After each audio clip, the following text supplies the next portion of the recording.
Hi friends, வணக்கம். Welcome back to Tamizhamudham. இன்னைக்கு நம்ம மேச ராசிக்காரர்களுக்காக சில முக்கியமான விஷயங்களை பத்தி பேச போறோங்க. பொதுவா மேச ராசிக்காரங்க மற்றவங்களுக்கு அட்வைஸ் பண்றதுல கெட்டிக்காரங்க. கேட்ட உதவிகளை உடனே செஞ்சு கொடுப்பாங்க. ஆனா இவங்களுக்குன்னு ஒரு விஷயம் வரும்போது மட்டும் கோட்டை விட்டுறாங்க. உங்க ராசிக்கு 6வது அதிபதியாக புதன் வர்றாருங்க. புதன் கிரகம் தூது, சாட்சி, சிபாரிசு இதுக்கெல்லாம் உரியவர். அதனால இந்த மாதிரி விஷயங்கள்ல நீங்க ரொம்பவே ஜாக்கிரதையா இருக்கணுங்க. முக்கியமா மற்றவங்களுக்கு சிபாரிசு பண்றப்ப கொஞ்சம் யோசனை பண்ணுங்க. புதன் கையெழுத்துக்கு உரிய கிரகம் அப்படிங்கிறதுனால யோசிக்காம ஜாமீன், கேலண்டர்னு எங்கேயும் கையெழுத்து போட்டுறாதீங்க. அப்போ உதவியே செய்யக்கூடாதா அப்படின்னு கேக்குறீங்களா? தாராளமா உதவி செய்யுங்க. ஆனா புதன்கிழமை அன்னைக்கும் புதன் நட்சத்திரங்கள் வர்ற நாட்களையும் தவிர்ப்பது நல்லது. உங்களுக்கு எப்பவுமே ஹெல்த் பத்தி பெரிய அக்கறை இருக்காதுங்க. ஆனா உங்க ராசி அதிபதி செவ்வாய் அப்படிங்கிறதுனால தண்ணி குடிக்கிறத மறக்காம வச்சுக்கோங்க. இல்லைன்னா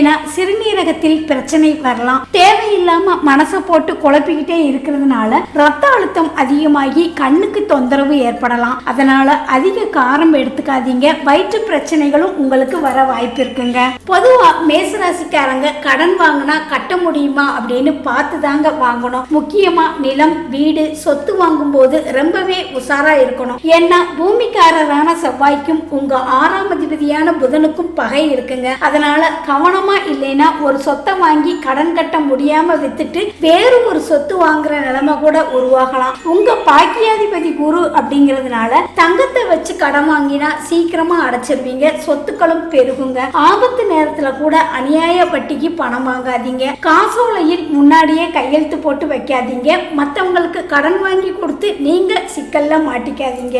பொதுவா வேலை செய்யற இடத்துல அனுசரிச்சு போறது நல்லதுங்க. உங்களை பொறுத்த வரைக்கும் இன்றைய நண்பர்களே நாளைய எதிரிகள். அதனால தொழில கூட்டாளிகளை சேர்க்கும் போது எச்சரிக்கையா இருங்க. இல்லைன்னா அவங்க வழக்கு போடுற நிலைமை கூட ஏற்படலாம். அதே மாதிரி தொழில கூட பிறந்தவர்களாக இருந்தாலும் நீங்க கவனமா தான் இருக்கணும். நீங்க ஆணாக இருந்தா பெண் சாயல், பெண் குரல் இருக்கிற ஆண்கள் கிட்ட கொஞ்சம் ஜாக்கிரதையா இருக்கணுங்க.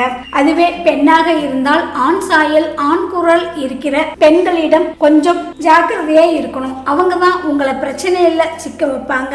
எந்த விஷயத்தையும் கடைசி நேரத்துல பார்த்துக்கலான்னு இருக்காதீங்க. முக்கியமா குழந்தைகளோட பள்ளி கட்டணம், வருமான வரி, இந்த மாதிரி விஷயங்கள்ல நீங்க கவனமா இருக்கணுங்க. உங்களுக்கு பொதுவா டிரைவிங் ரொம்ப பிடிக்கும். ஆனா தூர பயணம் அப்படின்னா நீங்க வண்டி ஓட்டாம இருக்கிறது நல்லதுங்க. கவனம் சிதற வாய்ப்பு இருக்கு. பெரும்பாலும் கியர் இல்லாத வண்டி வச்சுக்கிறது உங்களுக்கு சிறப்பு. ஒருபோதும் பழைய வண்டியை வாங்காதீங்க. பழைய வண்டி வாங்கினா விபத்துகள் நடக்க வாய்ப்புகள் அதிகங்க. உங்க ஜாதகத்துல ராசி அல்லது லக்னத்துக்கு 6, 8, 12 புதன் மறைஞ்சா நல்லது. அப்படி மறைஞ்சா நான் சொன்ன பிரச்சனைகள் எல்லாம் கொஞ்சம் குறையுங்க. உங்க ஜாதகத்துல குருவும் புதனும் ஒன்னா இருந்தா அப்பாவுக்கும் பிள்ளைகளுக்கும் இடையில பிரச்சனைகள் ஏற்படும். உங்களுக்கு எந்த திசை நடந்தாலும் புதன் மற்றும் சனி புத்தி நடக்கிற காலத்துல கூடுதல் கவனமா இருக்கணுங்க. இந்த டிப்ஸ் எல்லாமே உங்களுக்கு பயனுள்ளதாக இருக்கும் அப்படின்னு நினைக்கிறேன். இந்த வீடியோ பத்தி உங்க கருத்துக்களை கமெண்ட் பாக்ஸ்ல சொல்லுங்க. வேற எந்த ராசியை பத்தி பேசணும் அப்படின்னு நீங்க நினைக்கிறீங்க